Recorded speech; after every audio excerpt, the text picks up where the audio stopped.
देवकी वसुदेव के यहाँ कारागृह में जब जन्म हुआ ठाकुर जी का, जन्म लेते ही ठाकुर जी ने आज्ञा दी कि आप हमको ले जा करके यशोदा मैया के यहाँ छोड़े आओ और वहां से बालिका को ला करके कंस को दे देना, क्योंकि भगवान तो जन्म लेते ही मारने वाले थे कंस को। लेकिन देवकी मैया ने प्रार्थना की कि महाराज मेरे 6 पुत्रों को कंस ने मार दिया, मैं किसी भी पुत्र को अपने पयोधर का पान नहीं करा पाई, कृपा करके आप छोटे बालक बनके मुझे वो सुख दीजिए जो एक बालक अपनी माँ को देता है, मेरे पयोधर का पान करो। तब भगवान बोले तो फिर हमको बड़ा होने में समय लगेगा मैया, बालक तो हम बन जाएंगे, लेकिन फिर दोबारा हमको ऐसा बनने के लिए आपको हमको वृंदावन भेजना पड़ेगा। गोकुल में जाकर के जब हम माखन मिश्री खाएंगे, बढ़िया हिष्ट पुष्ट होके आएंगे, तब मामा को मारेंगे। तब भगवान बालक बने और माँ का पयोधर पान करने के बाद वसुदेव जी उनको लेकर के गोकुल पहुंचे। गोकुल में जाकर के सोई हुई यशोदा मैया के बगल में कन्हैया सुला दिए, लाली ला करके कंस को दे दी। कंस ने उस बालिका को जैसे ही पटका,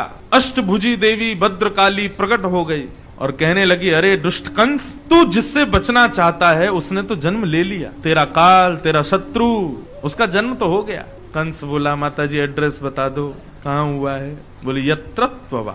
एड्रेस नहीं बताएंगे, लिया ब्रजमंडल में ही कहीं पर है, लेकिन कहाँ लिया है ये नहीं बताएंगे। तो कंस ने यहाँ पर अपने राक्षसों की सब सेना बुलाई और यहाँ ब्रजमंडल में सब आनंद मना रहे हैं। नंद बाबा को जैसी पतो चली कि भैया मेरे लाला भयो है, 80 साल की आयु में सुत ऐसो जायो है। 80 वर्ष के हैं नंद बाबा। पूरे ब्रजमंडल में नंद बाबा ने हवा की तरह बात फैला दी। सब ब्रजवासियों को ऐसा नहीं लग रहा है कि नंद के लाला भयो, सबको लग रहा हमारे लाला भयो। सब नाच रहे हैं, गा रहे हैं, आनंद मना रहे हैं और सब मैया को बधाई दे रहे हैं। ओ जुग जुग जीवेरी यशोदा मैया तेरो ललना, जुग जुग जीवेरी यशोदा मैया,